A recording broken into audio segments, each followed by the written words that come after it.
নজরদারি ও সচেতনতা না থাকায় পঞ্চগড় ঠাকুরগাঁও মহাসড়কে প্রায়ই ঘটছে দুর্ঘটনা।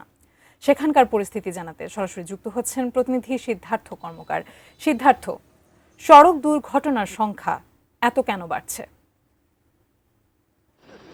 আদিতা, আমি যেখানে দাঁড়িয়ে রয়েছি এটি হচ্ছে পঞ্চগড় ঠাকুরগাঁও মহাসড়ক। এখানে কিন্তু দেখা গিয়েছে যে বছরের প্রায় সময়, বিশেষ করে বর্তমান যে বর্ষা চলছে, বর্ষা মৌসুমে কিন্তু বিভিন্ন সড়কে বিভিন্ন জায়গায় খানাখন্দ রয়েছে।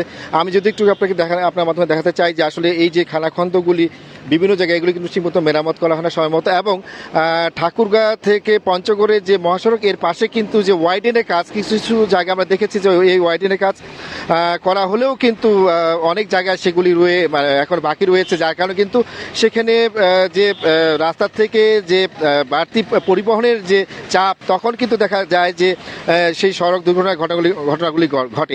এছাড়াও আমরা কিন্তু দেখেছি যে সড়কে দখল করে কিন্তু বিভিন্ন রকমের থ্রি হুইলার এবং অটো, তারা কিন্তু এই রাস্তা দখল করে তারা কিন্তু পার্কিং করছে, যার কারণে কিন্তু প্রায়ই দেখা যায় যে ঘটনাগুলি ঘটে। আমি কথা বলতে চাই এখানকার একজন স্থানীয়র সাথে। একটু বলবেন এখানে দুর্ঘটনার কারণ কি? এবং ধন্যবাদ ইডিও নিউজকে।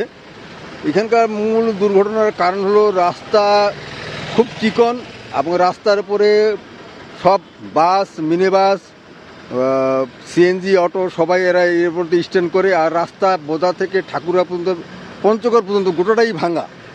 এই ভাঙ্গার কারণে এগুলোর কোনো সংস্কার হচ্ছে না। প্রতিনিয়ত অ্যাক্সিডেন্ট হচ্ছে, দুর্ঘটনা হয়ে বহু লোকজনের ক্ষয়ক্ষতি হচ্ছে। কয়েকদিন আগে একজন স্কুলের ছাত্রী সহ তার বাবা মারা গেল। এরকম প্রতিনিয়ত হতে আছে আর কি এই ঘটনা। আপনাকে তিনি যেমনটি জানাচ্ছিলেন আদিতা, আসলে যে সড়কের যে শৃঙ্খলা সেটি ফেরাতে কিন্তু যে কর্তৃপক্ষের যে সুদৃষ্টি, সেটি কিন্তু কামনা করছেন স্থানীয় মানুষজন। তো এই ছিল পঞ্চগড় আমার কাছে সর্বশেষ।